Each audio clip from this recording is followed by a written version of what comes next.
कानपुर नाम के गांव में एक बाबू नाम का किसान था।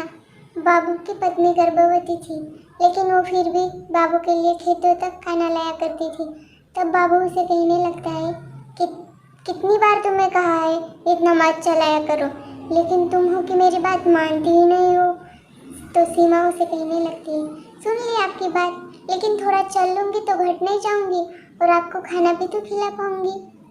दोनों हमेशा साथ ही खाना खाया करते थे। जैसे ही बाबू की पत्नी सीमा ने 2 जुड़वा बेटियों को जन्म दिया, उसी वक्त उसकी मृत्यु हो गई। सीमा की तेरी पर गाँव वाले बाबू के घर आए और उसे कहने लगे, बहुत बुरा हुआ, इतनी कम उम्र में तुम्हारी पत्नी चल बसी। बाबू, अब तुम्हारी उम्र ही क्या है, अब तुम्हें अपनी जुड़वा बेटियों के लिए दूसरी शादी करनी पड़ेगी। नहीं नहीं नहीं सरपंच जी, मैं मेरी बेटियों के लिए नहीं करूँगा दूसरी शादी, मेरी बेटियाँ ही मेरा सब कुछ है। वक्त बीतता गया और बाबू की 2 बेटियाँ बड़ी होने लगी। अब माया और छाया दोनों 10 साल की हो गई थी।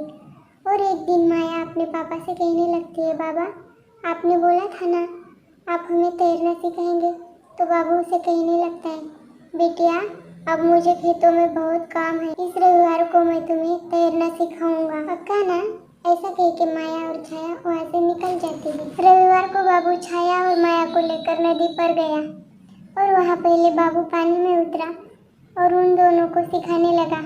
तो माया और छाया ने पहले गौर से देखा। माया ने डरते हुए कोशिश की, पहले पहले तो तैर नहीं पा रही थी, फिर उसे धीरे धीरे समझ आ गया। इसी तरह फिर छाया ने भी कोशिश की और जल्दी दोनों को भी तैरना आ गया। फिर क्या, माया और छाया हर दिन तैरने का अभ्यास किया करती थी।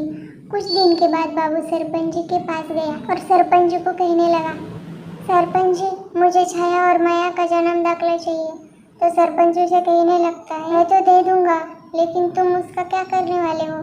तो उसे बाबू कहता है, मैं अपनी 2 बेटियों को बगल वाले गांव में पढ़ाना चाहता हूँ।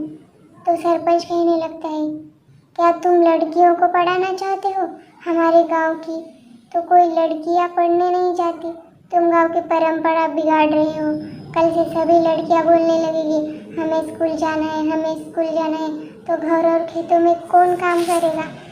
आप जो भी सोचे सरपंच जी, अपनी बेटियों को पढ़ाना चाहता हूँ, आप मुझे उनका जन्म दाखला दे दीजिए। सरपंच ने कुछ किताबें निकाली और बाबू को छाया और माया का जन्म दाखला दे दिया।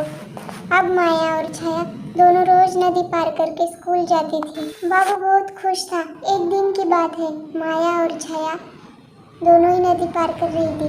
तभी उन्होंने देखा सरपंच जी दूसरी नाव में थे। अचानक से नाव का संतुलन बिगड़ गया और सरपंच जी नदी में गिर गया और बचाओ बचाओ करके चिल्लाने लगा। माया और छाया ने कुछ भी नहीं सोचा और दोनों ही नदी में कूद गई।